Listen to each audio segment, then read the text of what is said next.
কথা বলছি। দেখেন, জামাত কি করছে। আমি আমি যখন মাঝে মাঝে মনে হয় যে জামাতের যে রাজনৈতিক প্রজ্ঞা, তার কাছে বিএনপি আসলে শিশু। এবং ওরা তো মানে নিয়ে গেল ছাত্র দলের লোকজন, ফেরত দিল শিবিরের লোকজন, মানে আপনার জামাতের লোকজন। এইভাবে কিন্তু অনেক জায়গায় জামাতের কিন্তু একটা ইতিবাচক ভূমিকা আছে। তাহলে দেখেন তো জামাত জনাব করেছে মাসুদ কি, কামাল, তাহলে তো জামাতের এই রাজনীতিটা যদি কি ছিল। সমীকরণটা হয়, মানে একদম গ্রামেগঞ্জের সমীকরণটা যদি এরকম হয়, তাহলে তো জাতীয় রাজনীতির সমীকরণটাও তো বদলে যাওয়ার কথা, মানে ভোটের রাইট। সমীকরণের কথা বলছি। দেখেন জামাত কি করছে। আমি আমি যখন মাঝে মাঝে মনে হয় যে জামাতের যে রাজনৈতিক প্রজ্ঞা, তার কাছে বিএনপি আসলে শিশু, জাস্ট শিশু। আমি আপনাকে একটা ঘটনা বলি। দেখেন জামাত কি করেছে। জামাত কিন্তু প্রশাসন দখল করে নিছে।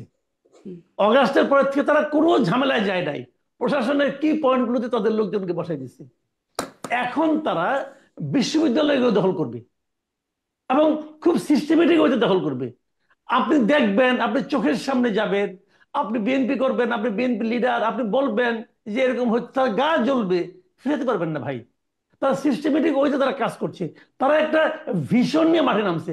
আমি কিন্তু পার্সোনালি মনে করি, দেখেন আমি কিন্তু বিএনপি রাজনীতি করি না, আমি জামাতের রাজনীতি পছন্দও করি না, কোনো সমস্যা নাই। কিন্তু আমি এটা দেখছি যে জামাত যে কাজটা করতেছে, ওরা যে রাজনীতিটাই করুক, তারা সেই রাজনীতিটাকে মিন করে, যেটা আমাদের করতে হবে।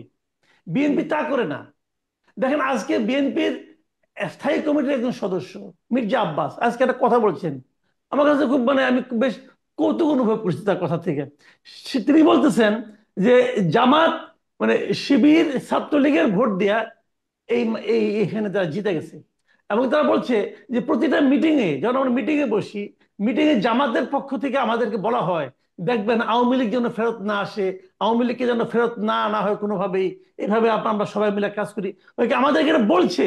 বলার পর তারা যে তলে তলে আবার আওয়ামী লীগের সঙ্গে মিল মিল দিচ্ছে, এটা দেখে সে খুব অবাক হয়ে গেছে। ভাই, অবাক হওয়ার কিছু তো নাই।